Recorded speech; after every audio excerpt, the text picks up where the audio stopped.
Far out in the ocean, the water is as blue as the petals of the loveliest cornflower, and as clear as the purest glass. But it is very deep too.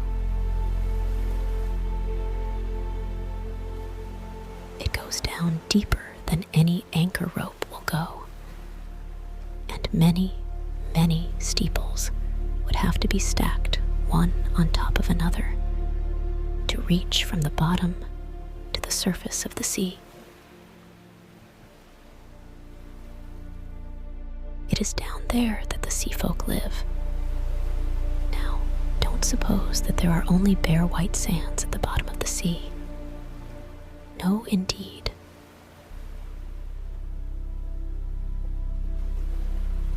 The most marvelous trees and flowers grow down there, with such pliant stalks and leaves that the least stir in the water makes them move about as though they were alive. All sorts of fish, large and small, dart among the branches, just as birds flit through the trees up here.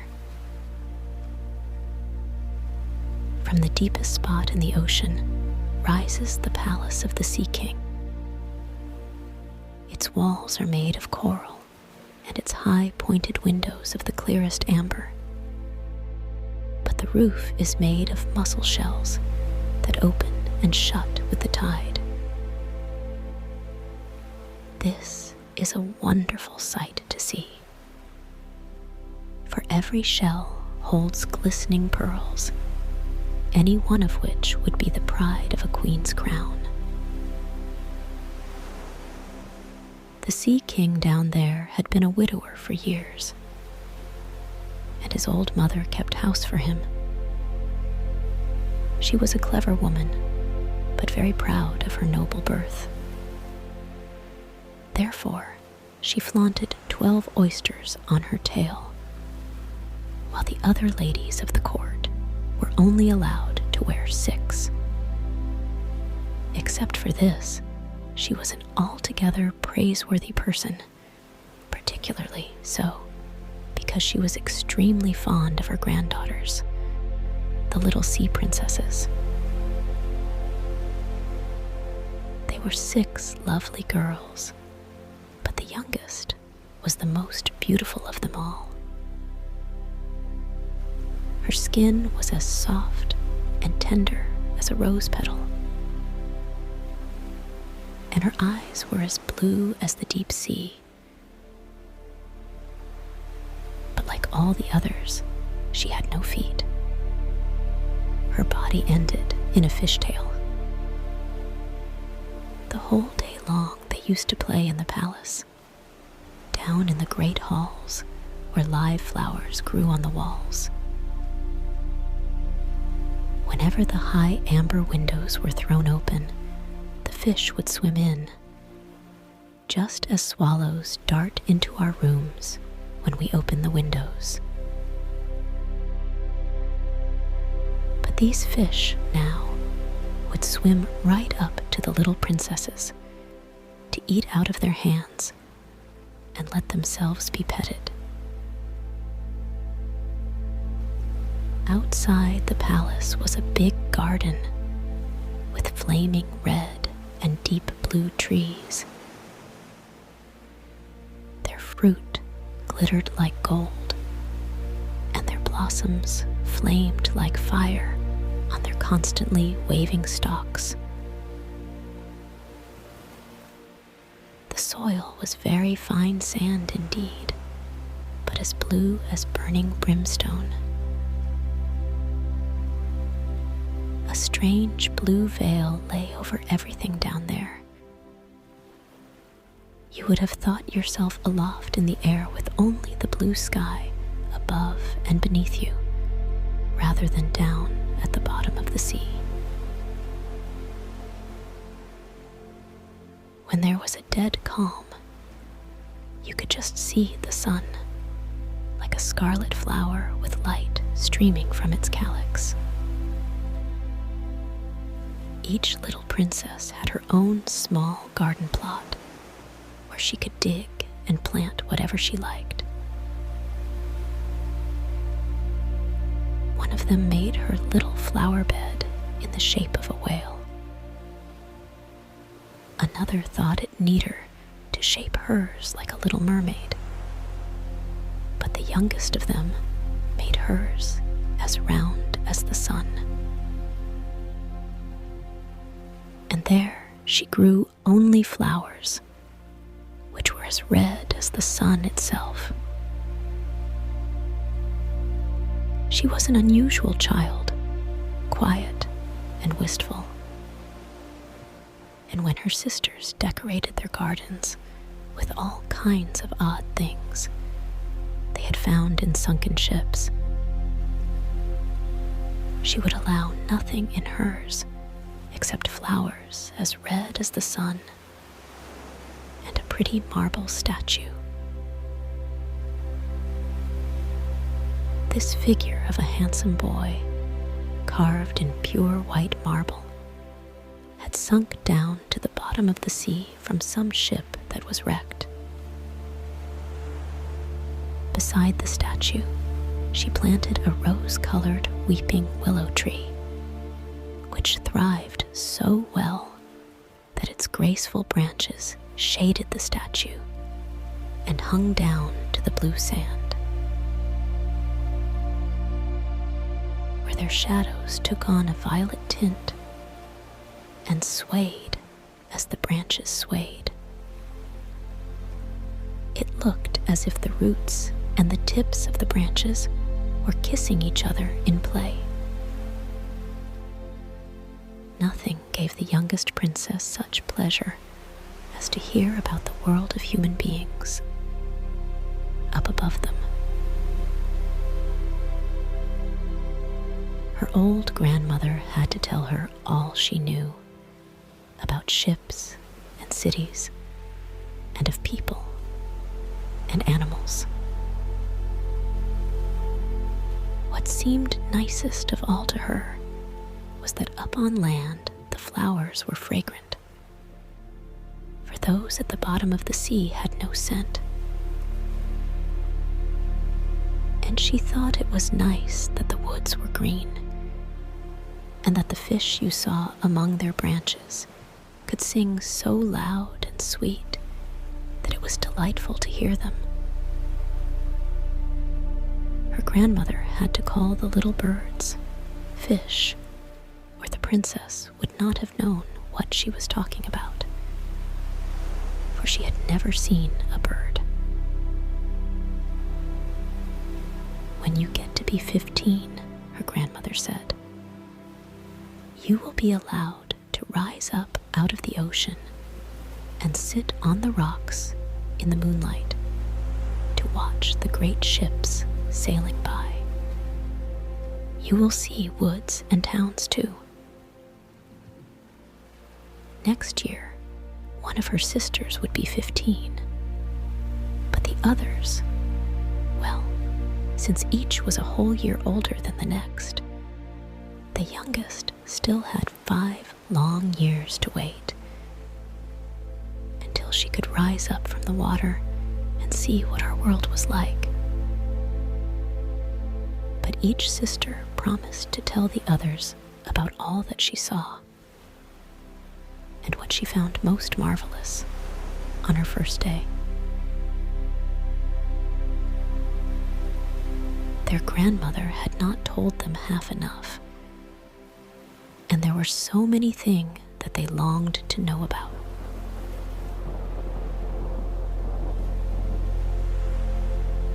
The most eager of them all was the youngest, the very one who was so quiet and wistful. Many a night she stood by her open window and looked up through the dark blue water where the fish waved their fins and tails. She could just see the moon and stars. To be sure, their light was quite dim, but looked at through the water, they seemed much bigger than they appear to us. whenever a cloud-like shadow swept across them, she knew that it was either a whale swimming overhead or a ship with many human beings aboard it. Little did they dream that a pretty young mermaid was down below, stretching her white arms up toward the keel of their ship.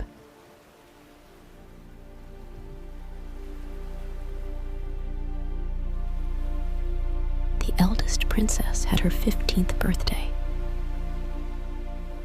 so now she received permission to rise up out of the water. When she got back, she had 100 things to tell her sisters about.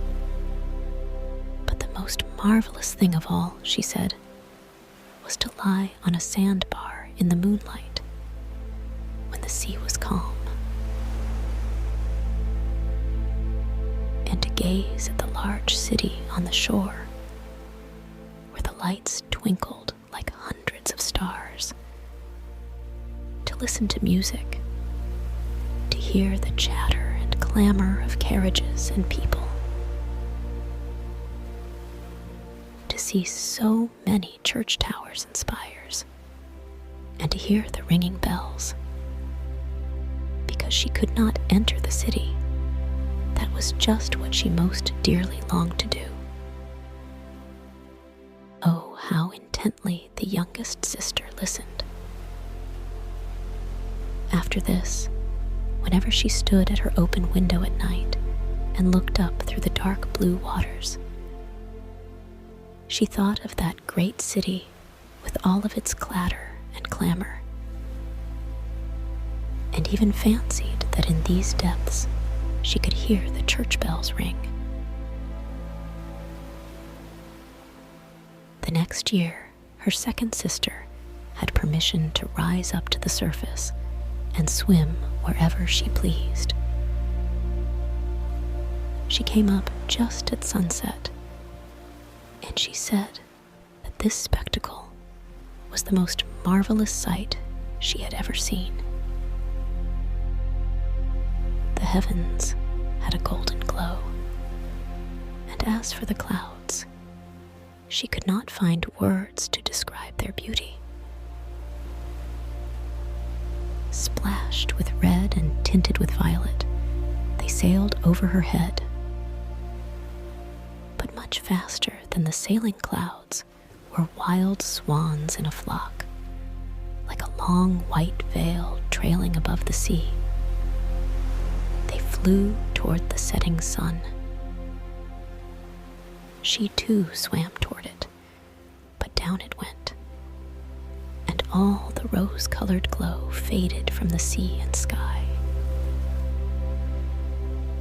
The following year, her third sister ascended, and as she was the boldest of them all, she swam up a broad river that flowed into the ocean.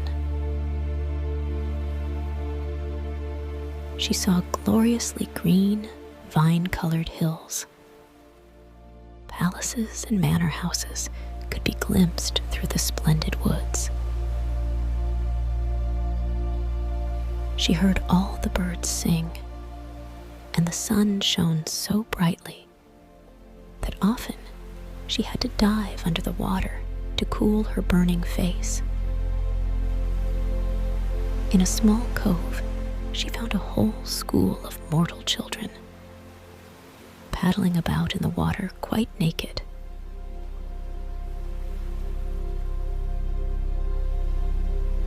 She wanted to play with them, but they took fright and ran away.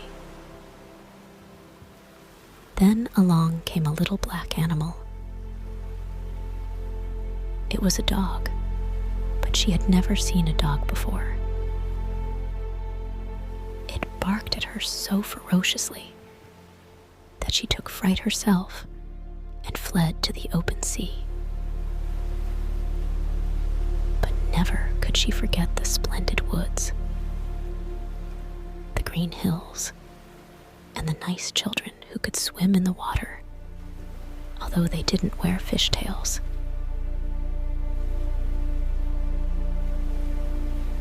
fourth sister was not so venturesome. She stayed far out among the rough waves, which she said was a marvelous place. You could see all around you for miles and miles, and the heavens up above you were like a vast dome of glass. She had seen ships, but they were so far away that they looked like seagulls. Playful dolphins had turned somersaults, and monstrous whales had spouted water through their nostrils, so that it looked as if hundreds of fountains were playing all around them. Now the fifth sister had her turn. Her birthday came in the wintertime, so she saw things that none of the others had seen.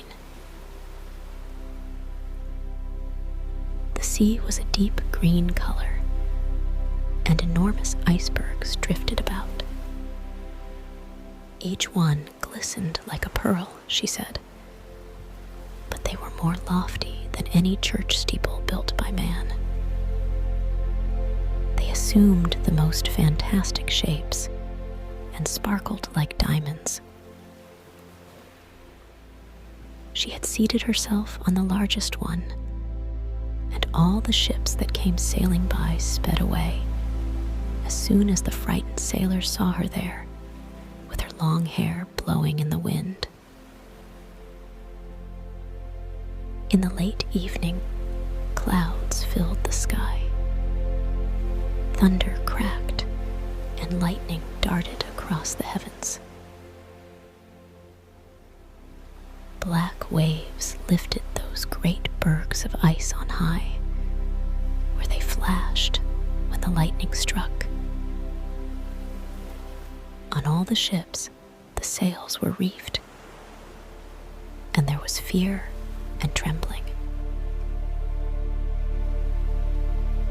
But quietly, she sat there upon her drifting iceberg and watched the blue forked lightning strike the sea. Each of the sisters took delight in the lovely new sights when she first rose up to the surface of the sea. But when they became grown-up girls who were allowed to go wherever they liked, they became indifferent to it. They would become homesick, and in a month they said that there was no place like the bottom of the sea, where they felt so completely at home. On many an evening, the older sisters would rise to the surface, arm in arm, all 5 in a row. They had beautiful voices, more charming than those of any mortal beings. When a storm was brewing and they anticipated a shipwreck, they would swim before the ship and sing most seductively of how beautiful it was at the bottom of the ocean, trying to overcome the prejudice that the sailors had against coming down to them.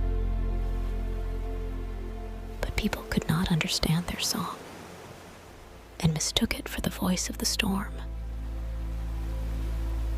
Nor was it for them to see the glories of the deep. When their ship went down, they were drowned. And it was as dead men that they reached the Sea King's palace.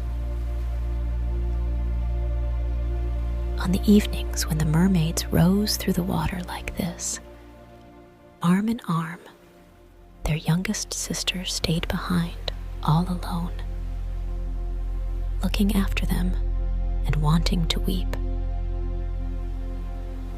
But a mermaid has no tears, and therefore she suffers so much more. "Oh, how I do wish I were 15, she said. "I know I shall love that world up there, and all the people who live in it. And at last she too came to be 15.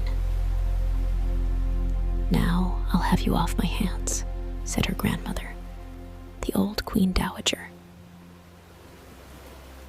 "Come, let me adorn you like your sisters." In the little maid's hair, she put a wreath of white lilies, each petal of which was formed from half of a pearl. And the old queen let 8 big oysters fasten themselves to the princess's tail as a sign of her high rank. "But that hurts," said the little mermaid. "You must put up with a good deal to keep up appearances," her grandmother told her. Oh, how gladly she would have shaken off all these decorations and laid aside the cumbersome wreath. The red flowers in her garden were much more becoming to her, but she didn't dare to make any changes.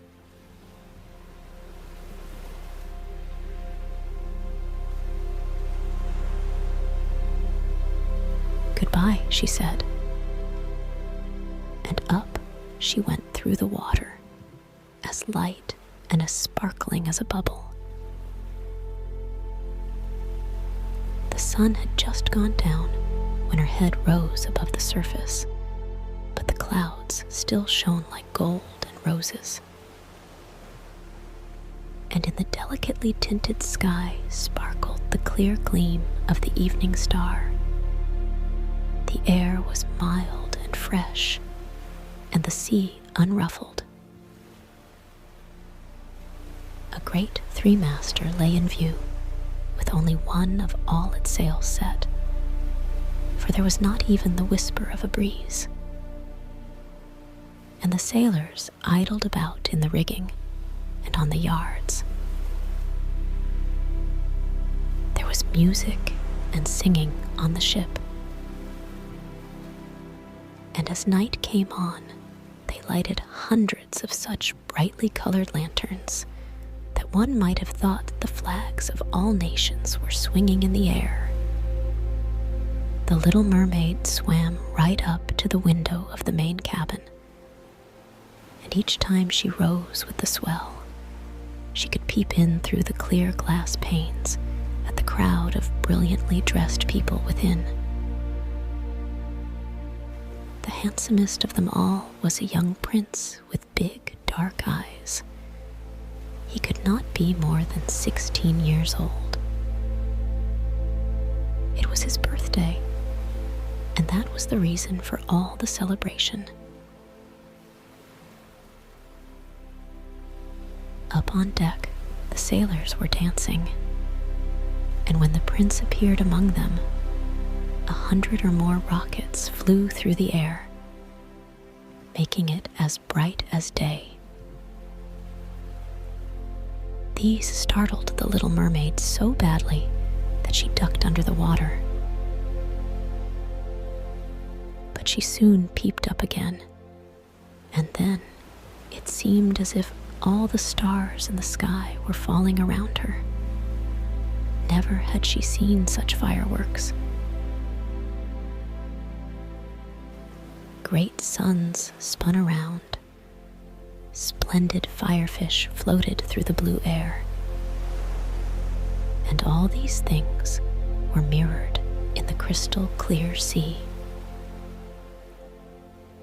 It was so brilliantly bright that you could see every little rope of the ship, and the people could be seen distinctly. Oh, how handsome the young prince was. He laughed, and he smiled, and shook people by the hand, while the music rang out in the perfect evening. It got very late, but the little mermaid could not take her eyes off the ship and the handsome prince. The brightly colored lanterns were put out. No more rockets flew through the air, and no more cannon boomed. a mutter and rumble deep down in the sea, and the swell kept bouncing her up so high that she could look into the cabin. Now the ship began to sail. Canvas after canvas was spread in the wind. The waves rose high, great clouds gathered, and lightning flashed in the distance. Ah, they were in for a terrible storm, and the mariners made haste to reef the sails. The tall ship pitched and rolled as it sped through the angry sea. The waves rose up like towering black mountains, as if they would break over the masthead. But the swan-like ship plunged into the valleys between such waves and emerged to ride their lofty heights.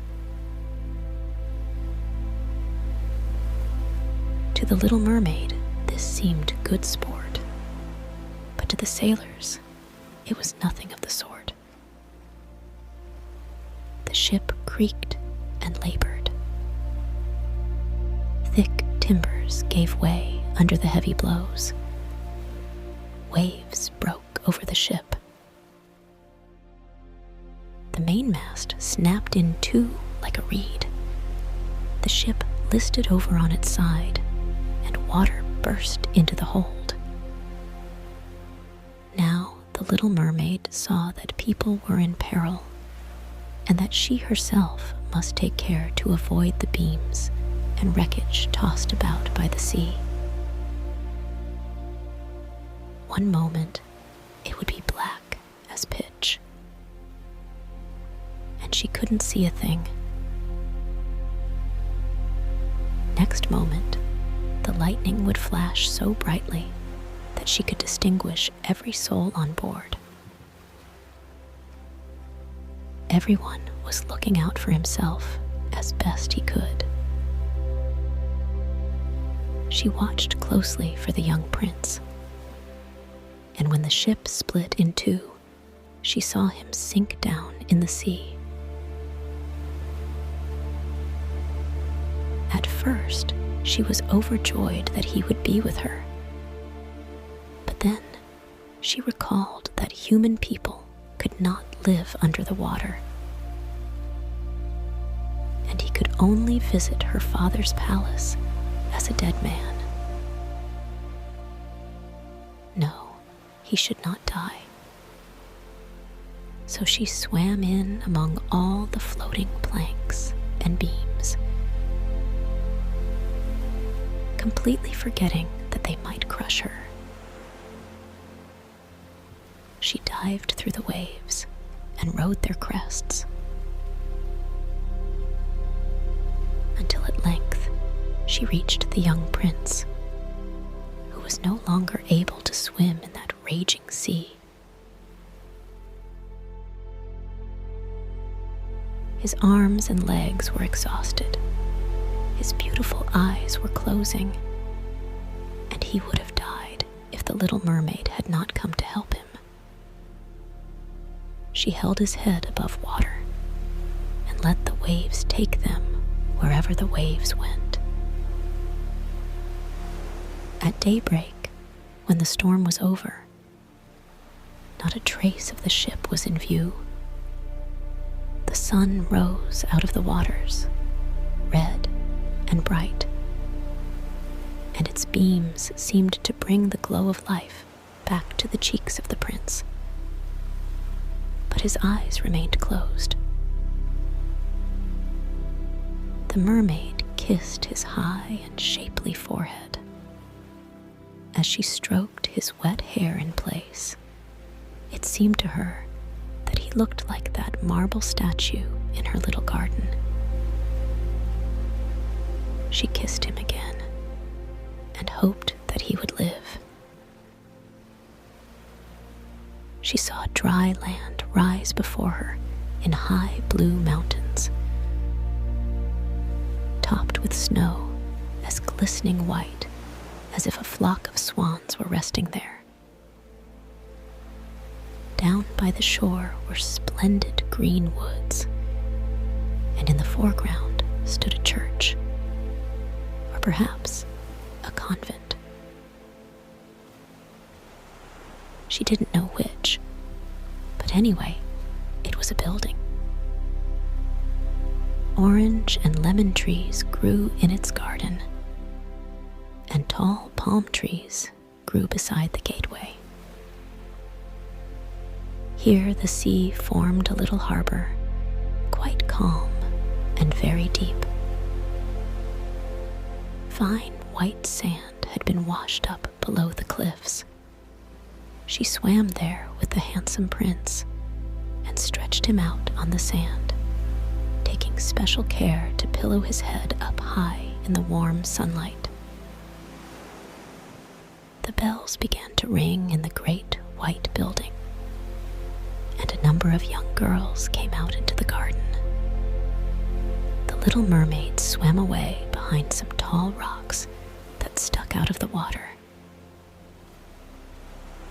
She covered her hair and her shoulders with foam so that no one could see her tiny face. And then she watched to see who would find the poor prince. In a little while, one of the young girls came upon him. She seemed frightened, but only for a minute. Then she called more people.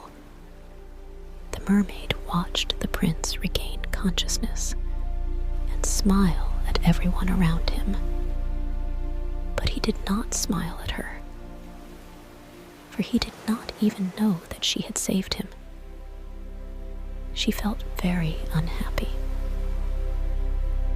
And when they led him away to the big building, she dived sadly down into the water and returned to her father's palace.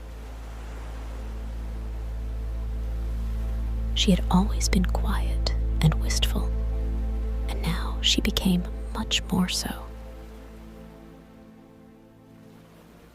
Her sisters asked her what she had seen on her first visit up to the surface, but she would not tell them a thing. Many evenings and many mornings, she revisited the spot where she had left the prince. She saw the fruit in the garden ripened and harvested, and she saw the snow on the high mountain melted away. But she did not see the prince, so each time she came home sadder than she had left. It was her one consolation to sit in her little garden and throw her arms about the beautiful marble statue that looked so much like the prince. But she took no care of her flowers now. They overgrew the paths until the place was a wilderness, and their long stalks and leaves became so entangled in the branches of the tree that it cast a gloomy shade. Finally, she couldn't bear it any longer. She told her secret to one of her sisters. Immediately, all the other sisters heard about it. No one else knew, except a few more mermaids who told no one, except their most intimate friends.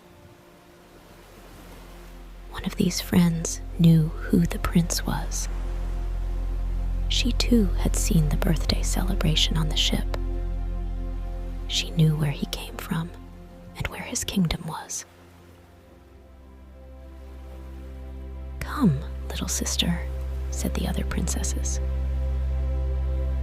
Arm in arm, they rose from the water in a long row, right in front of where they knew the prince's palace stood. It was built of pale, glistening, golden stone with great marble staircases, one of which led down to the sea. Magnificent gilt domes rose above the roof, and between the pillars all around the building were marble statues that looked most lifelike. Through the clear glass of the lofty windows, one could see into the splendid halls with their costly silk hangings and tapestries, and walls covered with paintings that were delightful to behold. In the center of the main hall, a large fountain played its columns of spray up to the glass-domed roof, through which the sun shone down on the water and upon the lovely plants that grew in the big basin. Now that she knew where he lived, many an evening and many a night she spent there in the sea.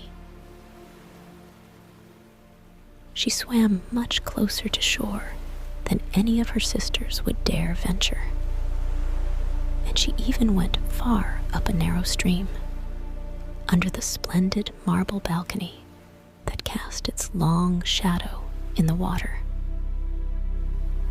Here she used to sit and watch the young prince when he thought himself quite alone in the bright moonlight. On many evenings, she saw him sail out in his fine boat, with music playing and flags aflutter. She would peep out through the green rushes, and if the wind blew her long silver veil, anyone who saw it mistook it for a swan spreading its wings. On many nights, she saw the fishermen come out to sea with their torches, and heard them tell about how kind the young prince was. This made her proud to think that it was she who had saved his life when he was buffeted about, half dead among the waves, and she thought of how softly his head had rested on her breast, and how tenderly she had kissed him, though he knew nothing of all this, nor could he even dream of it. Increasingly, she grew to like human beings, and more she longed to live among them. Their world seemed so much wider than her own, for they could skim over the sea in ships and mount up into the lofty peaks high over the clouds, and their lands stretched out in woods and fields farther than the eye could see. There was so much she wanted to know. Her sisters could not answer all her questions, so she asked her old grandmother, who knew about the upper world, which was what she said was the right name for the countries above the sea. If men aren't drowned, the Little Mermaid asked, do they live on forever? Don't they die as we do down here in the sea?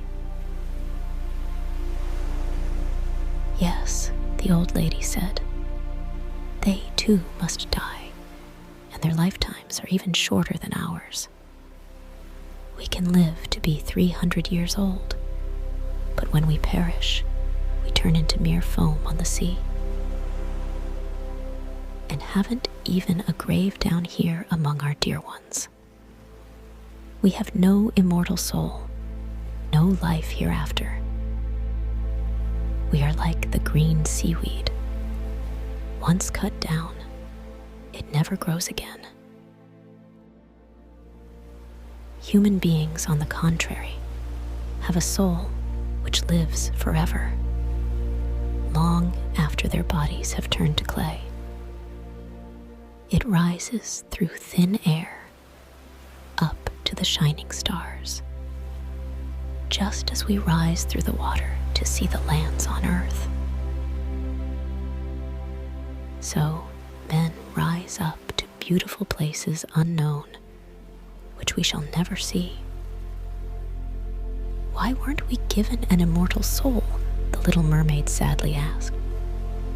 I would gladly give up my 300 years if I could be a human being only for a day, and later share in that heavenly realm. You must not think about that, said the old lady. We fare much more happily and are much better off than the folk up there.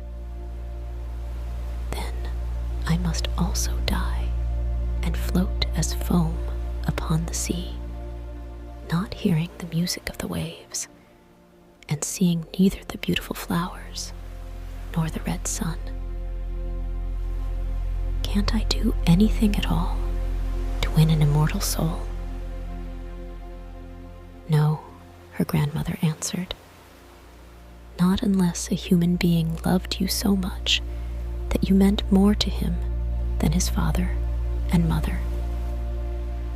If his every thought and his whole heart cleaved to you, so that he would let a priest join his right hand to yours and would promise to be faithful here and throughout all eternity, then his soul would dwell in your body and you would share in the happiness of mankind. He would give you a soul and yet keep his own. But that can never come to pass. The very thing that is your greatest beauty here in the sea, your fishtail, would be considered ugly on land. They have such poor taste that to be thought beautiful there, you have to have two awkward props, which they call legs. The little mermaid sighed and looked unhappily at her fishtail. Come, let us be gay, the old lady said. Let us leap and bound throughout the 300 years that we have to live. Surely that is time and to spare, and afterwards we shall be glad enough to rest in our graves.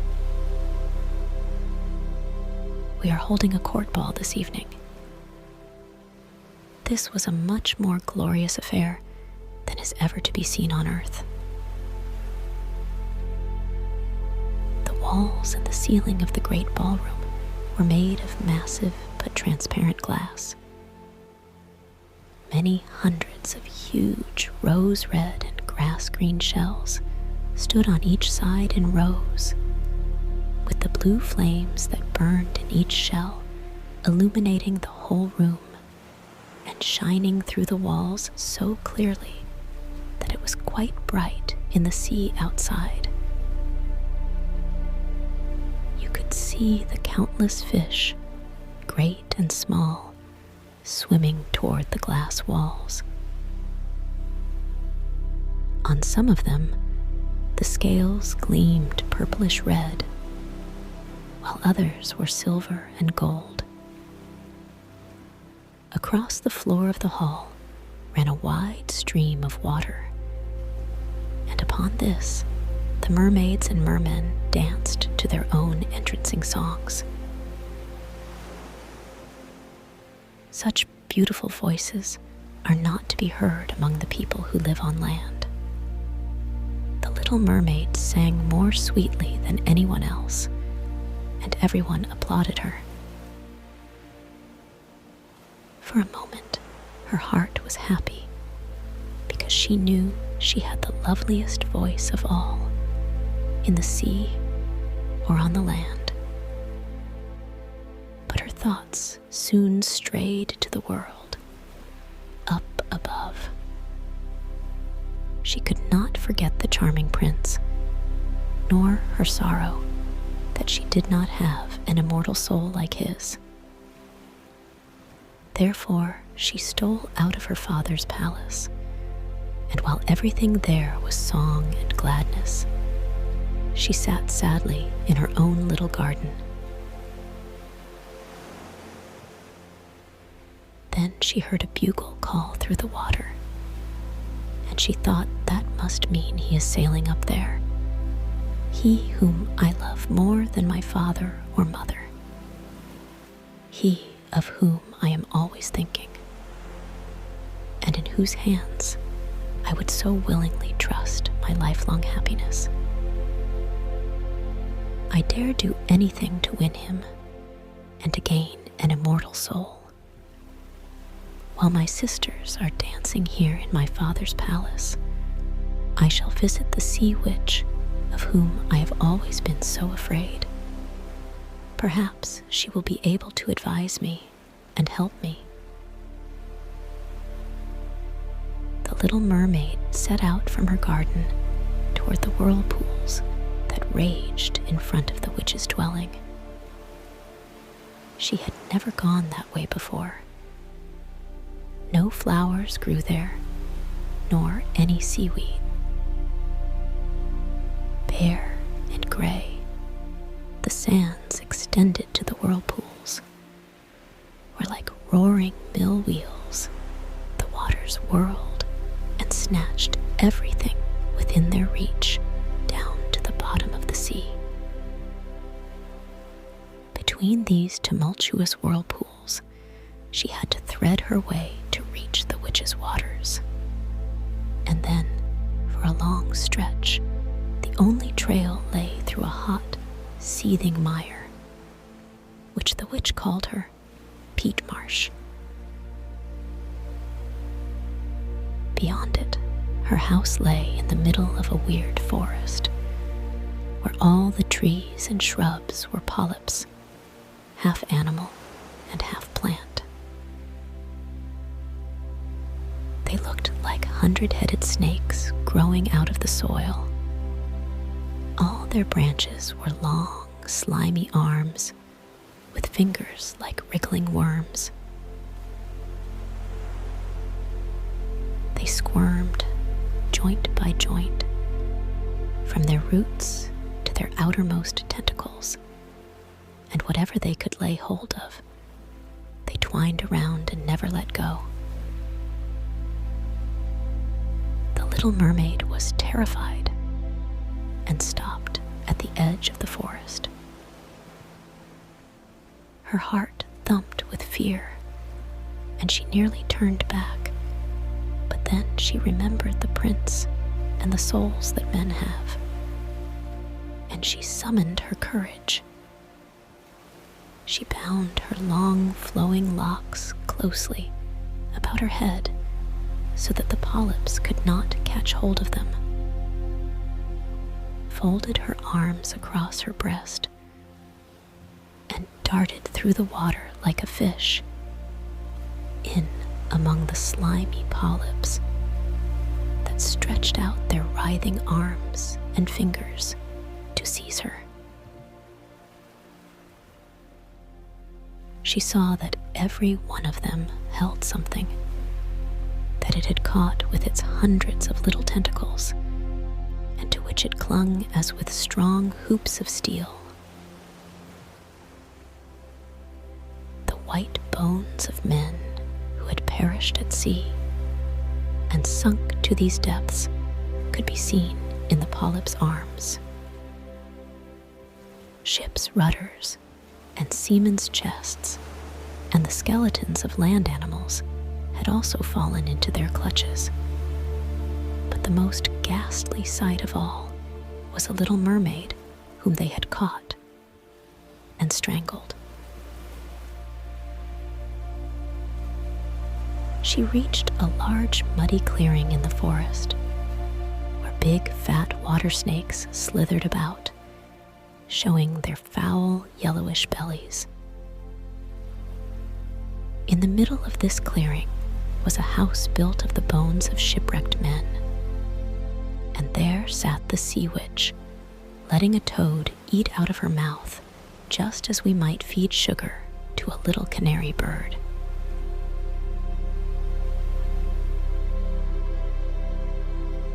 She called the ugly fat water snakes her little chickabiddies and let them crawl and sprawl about on her spongy bosom. "I know exactly what you want," said the Sea Witch. "It is very foolish of you, but just the same you shall have your way, for it will bring you to grief, my proud princess.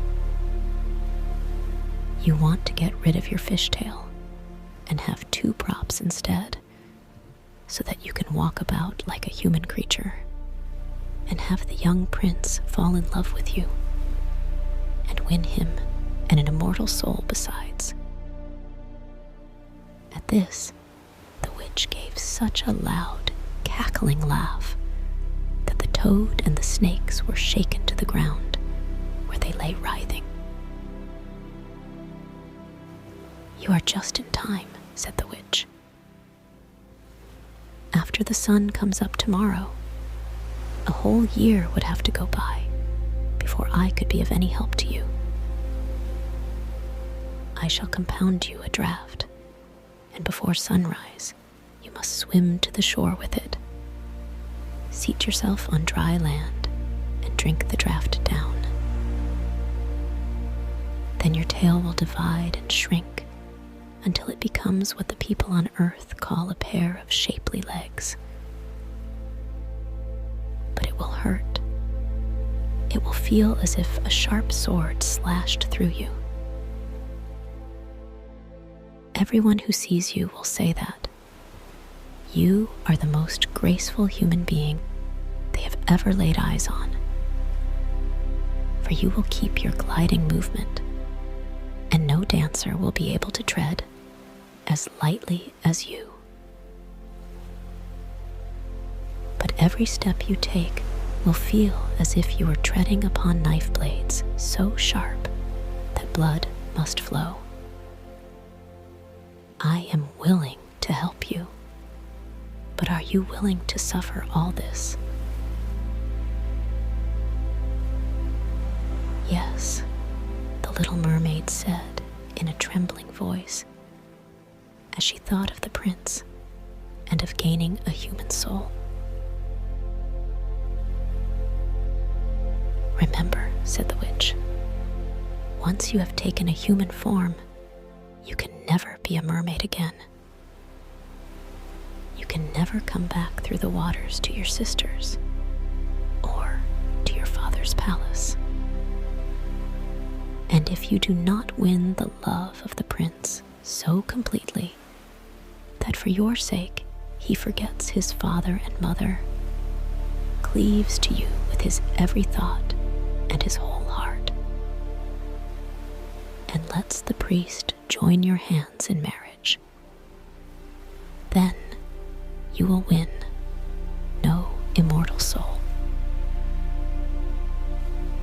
If he marries someone else, your heart will break on the very next morning, and you will become foam of the sea.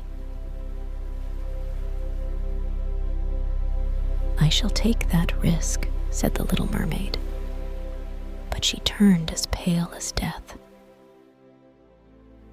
"Also, you will have to pay me," said the witch, "and it is no trifling price that I'm asking.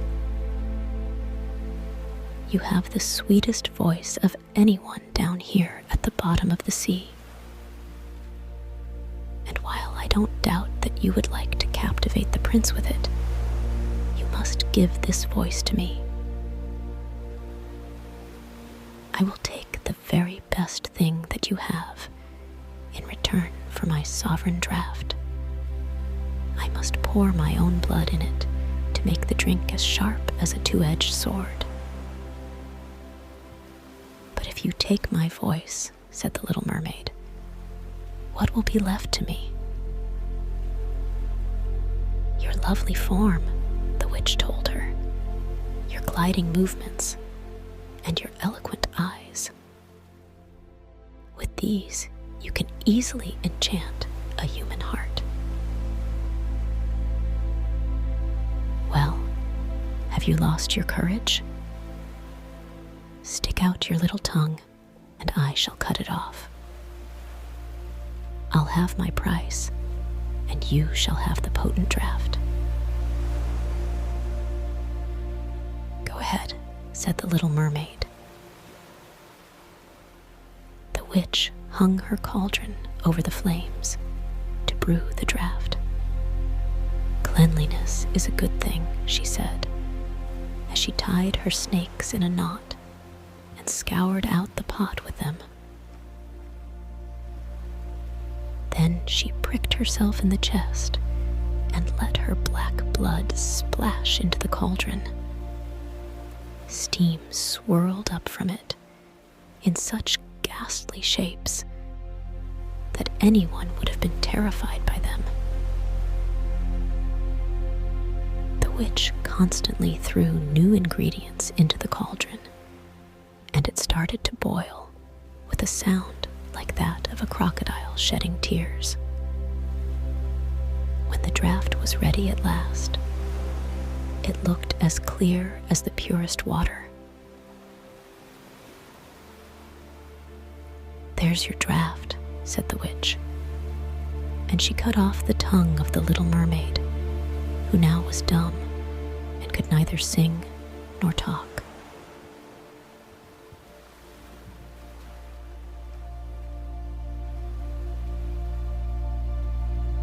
"If the polyps should pounce on you when you walk back through my wood," the witch said, "just spill a drop of this brew upon them, and their tentacles will break in 1,000 pieces."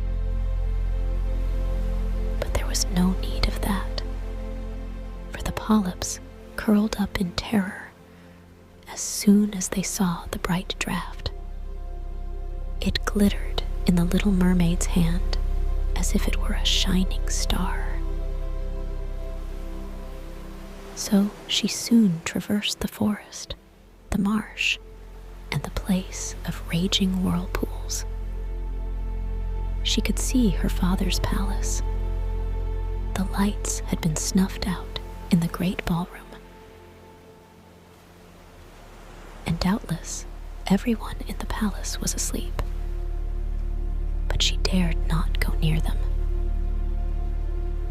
now that she was stricken dumb and was leaving her home forever.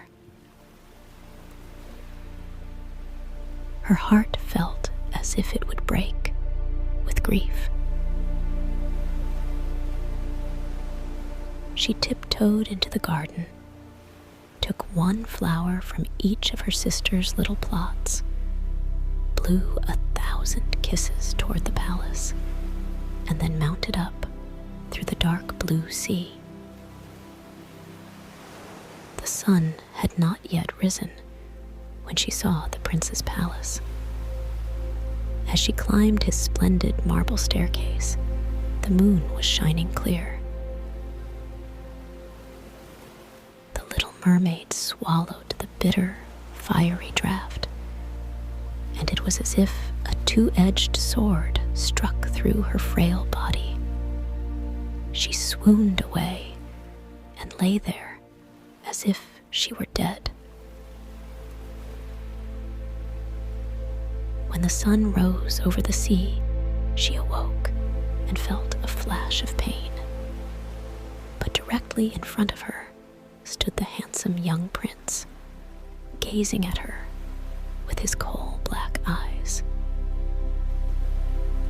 Lowering her gaze, she saw that her fishtail was gone, and that she had the loveliest pair of white legs any young maid could hope to have.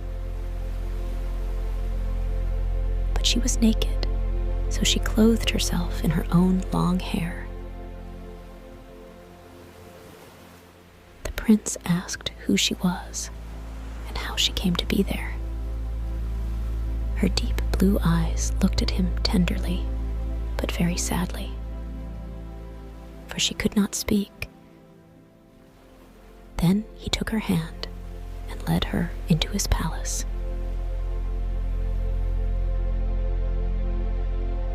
Every footstep felt as if she were walking on the blades and points of sharp knives, just as the witch had foretold, but she gladly endured it.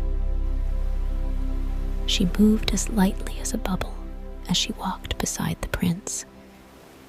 He and all who saw her marveled at the grace of her gliding walk. Once clad in the rich silk and muslin garments that were provided for her, she was the loveliest person in all the palace, though she was dumb and could neither sing nor speak. Beautiful slaves, attired in silk and cloth of gold, came to sing before the prince and his royal parents. One of them sang more sweetly than all the others, and when the prince smiled at her and clapped his hands, the little mermaid felt very unhappy, for she knew that she herself used to sing much more sweetly. Oh, she thought, if he only knew that I parted with my voice forever, so that I could be near him. Graceful slaves now began to dance to the most wonderful music. Then the little mermaid lifted her shapely white arms, rose up on the tips of her toes, and skimmed over the floor. No one had ever danced so well. Each movement set off her beauty to better and better advantage, and her eyes spoke more directly to the heart than any of the singing slaves could do. She charmed everyone, and especially the prince, who called her his dear little foundling. She danced time and again, though every time she touched the floor, she felt as if she were treading on sharp-edged steel.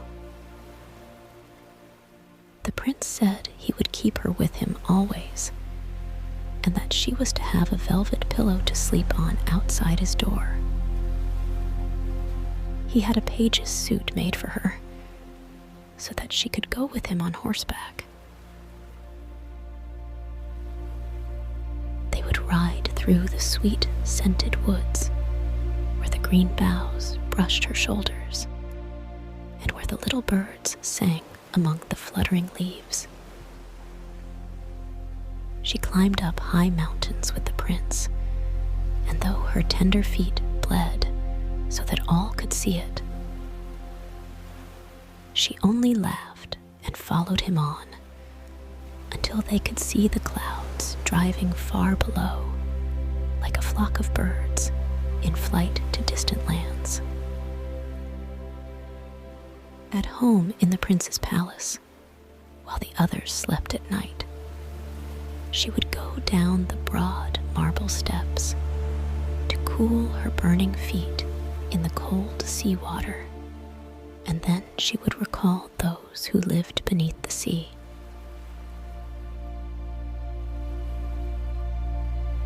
One night, her sisters came by, arm in arm, singing sadly as they breasted the waves. When she held out her hands toward them, they knew who she was and told her how unhappy she had made them all. They came to see her every night after that, and once far, far out to sea, she saw her old grandmother, who had not been up to the surface this many a year. With her was the Sea King, with his crown upon his head. They stretched out their hands to her, but they did not venture so near the land as her sisters had. Day after day, she became more dear to the prince, who loved her as one would love a good little child. But he never thought of making her his queen. Yet she had to be his wife, or she would never have an immortal soul. and on the morning after his wedding, she would turn into foam on the waves. "Don't you love me best of all?"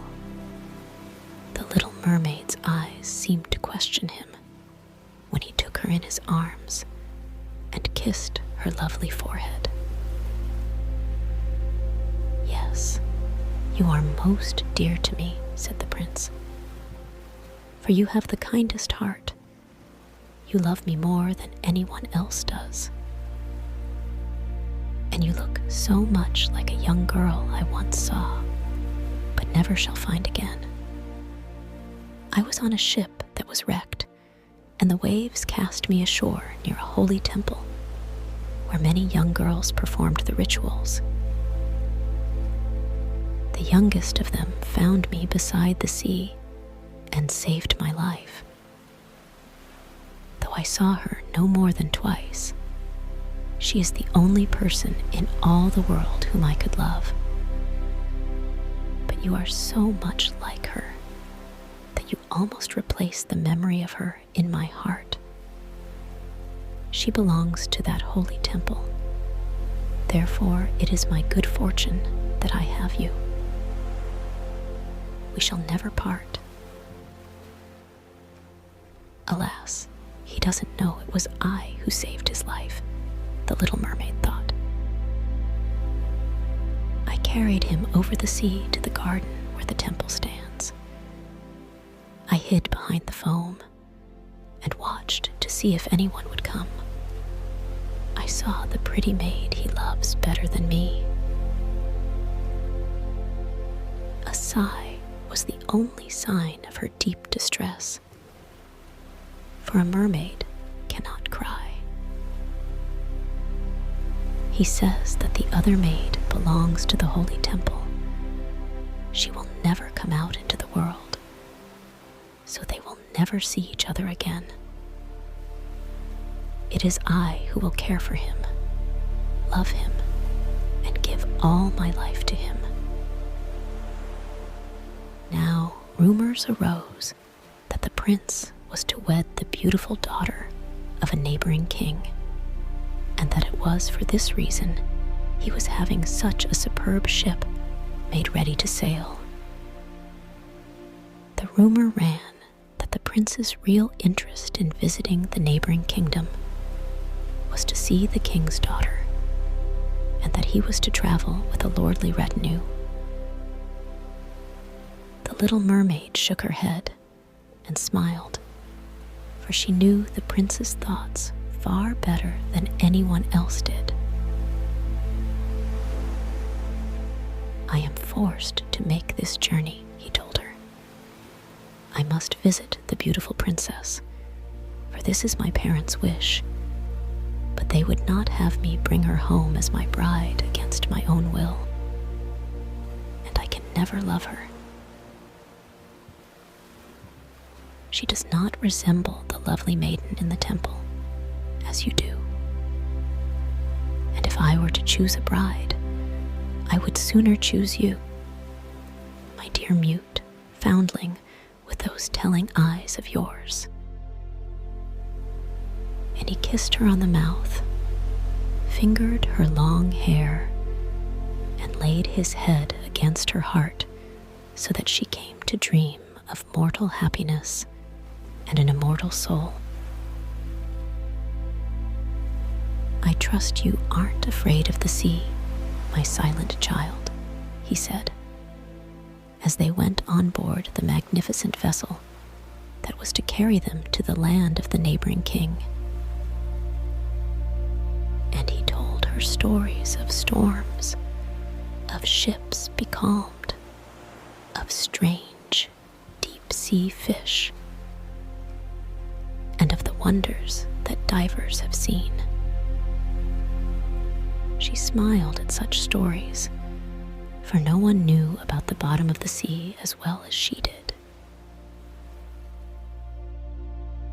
In the clear moonlight, when everyone except the man at the helm was asleep, she sat on the side of the ship, gazing down through the transparent water, and fancied she could catch glimpses of her father's palace.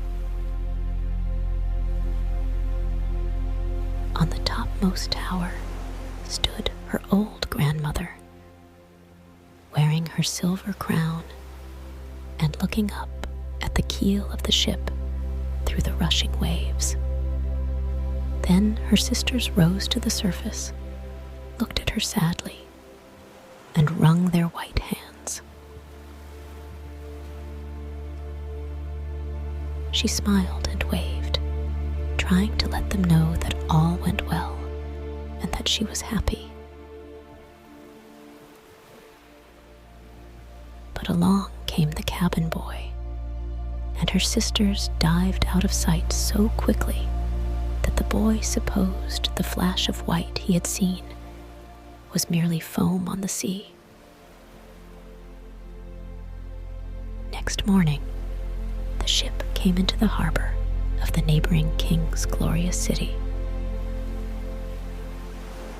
All the church bells chimed, and trumpets were sounded from all the high towers, while the soldiers lined up with flying banners and glittering bayonets.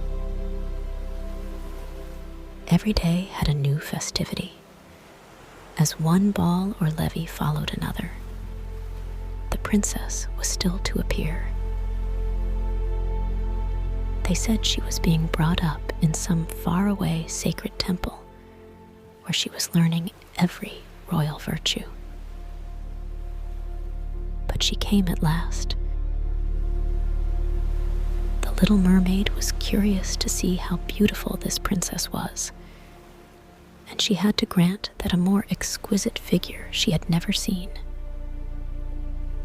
The princess's skin was clear and fair, and behind the long dark lashes, her deep blue eyes were smiling and devoted.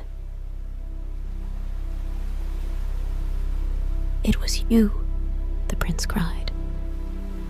"You are the one who saved me when I lay like a dead man beside the sea."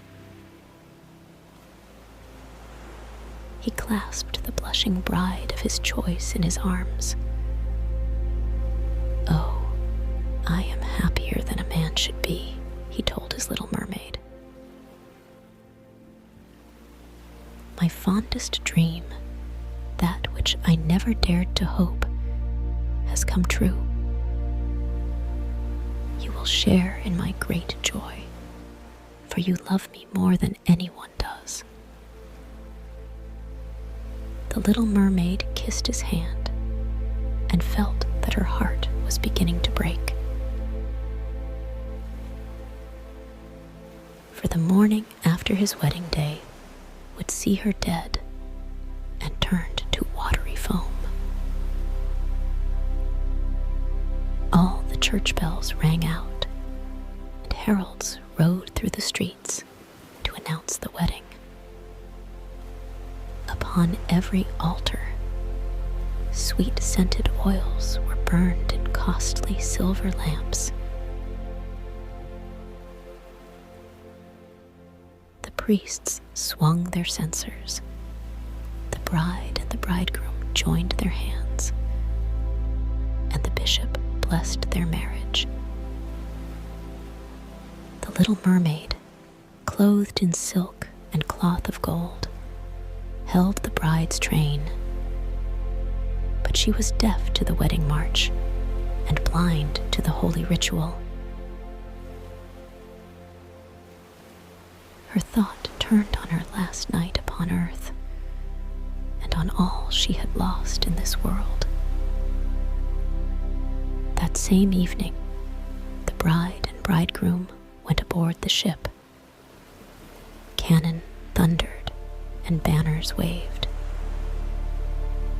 On the deck of the ship, a royal pavilion of purple and gold was set up and furnished with luxurious cushions. Here, the wedded couple were to sleep on that calm, clear night.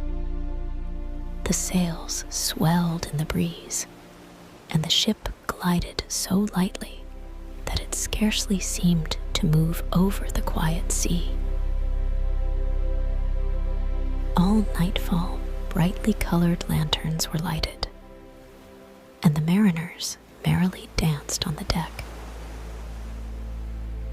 The little mermaid could not forget that first time she rose from the depths of the sea and looked on at such pomp and happiness.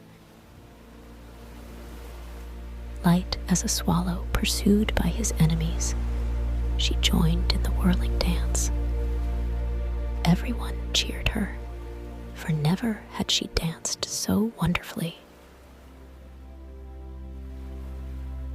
Her tender feet felt as if they were pierced by daggers, but she did not feel it. Her heart suffered far greater pain. She knew that this was the last evening that she ever would see him for whom she had forsaken her home and family, for whom she had sacrificed her lovely voice and suffered such constant torment, while he knew nothing of all these things. It was the last night that she would breathe the same air with him, or look upon deep waters, or the star fields of the blue sky. A never-ending night, without thought and without dreams, awaited her who had no soul and could not get one.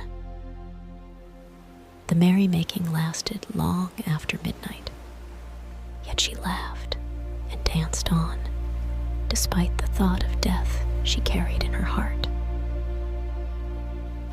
The prince kissed his beautiful bride, and she toyed with his coal-black hair. Hand in hand, they went to rest in the magnificent pavilion. A hush came over the ship.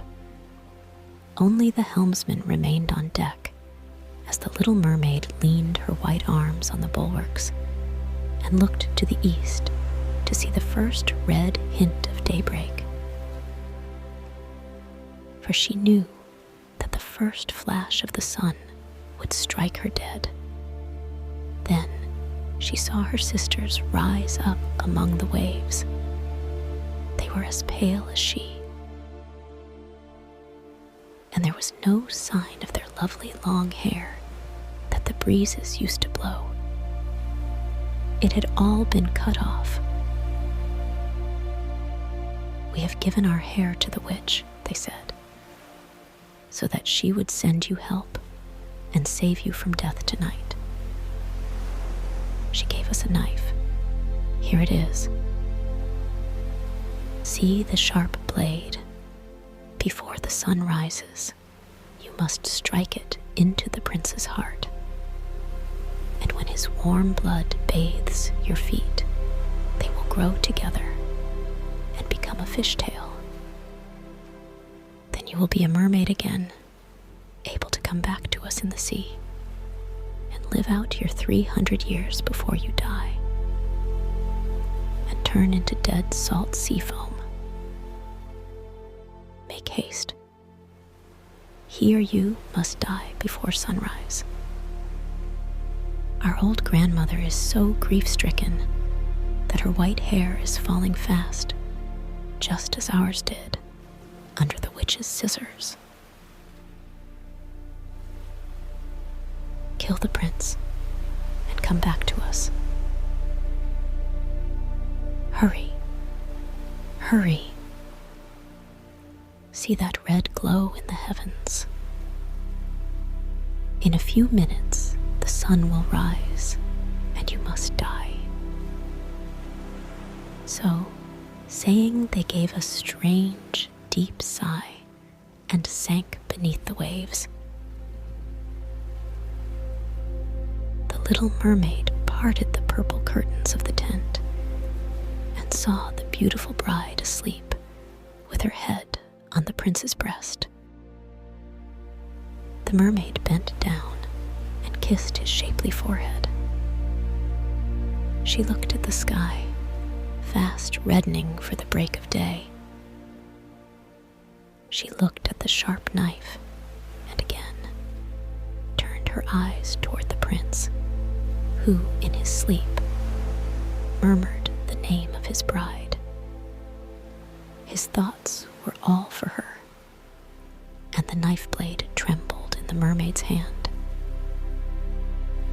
But then she flung it from her far out over the waves. Where it fell, the waves were red as if bubbles of blood seethed in the water. With eyes already glazing, she looked once more at the prince, hurled herself over the bulwarks into the sea, and felt her body dissolve in foam. The sun rose up from the waters. Its beams fell, warm and kindly, upon the chill sea foam, and the little mermaid did not feel the hand of death. In the bright sunlight overhead, she saw hundreds of fair, ethereal beings.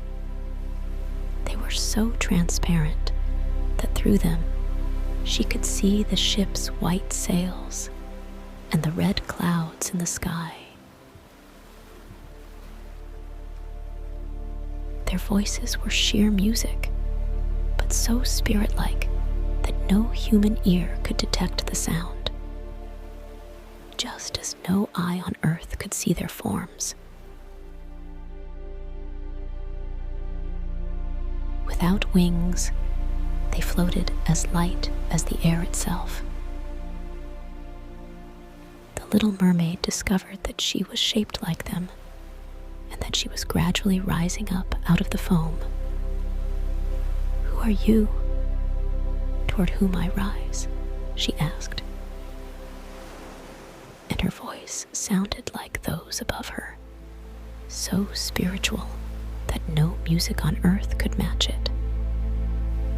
"We are the daughters of the air," they answered. A mermaid has no immortal soul and can never get one unless she wins the love of a human being. Her eternal life must depend upon a power outside herself. The daughters of the air do not have an immortal soul either, but they can earn one by their good deeds. We fly to the south, where the hot, poisonous air kills human beings unless we bring cool breezes. We carry the scent of flowers through the air, bringing freshness and healing balm wherever we go. When for 300 years we have tried to do all the good that we can, we are given an immortal soul and a share in mankind's eternal bliss. You, poor little mermaid, have tried with your whole heart to do this too. Your suffering and your loyalty have raised you up into the realm of airy spirits. And now, in the course of 300 years, you may earn by your good deeds a soul that will never die.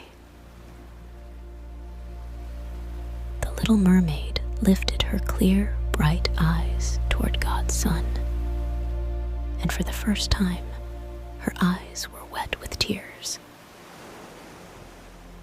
On board the ship, all was astir and lively again. She saw the prince and his fair bride in search of her. Then they gazed sadly into the seething foam as if they knew she had hurled herself into the waves. Unseen by them, she kissed the bride's forehead, smiled upon the prince, and rose up with the other daughters of the air to the rose-red clouds that sailed on high.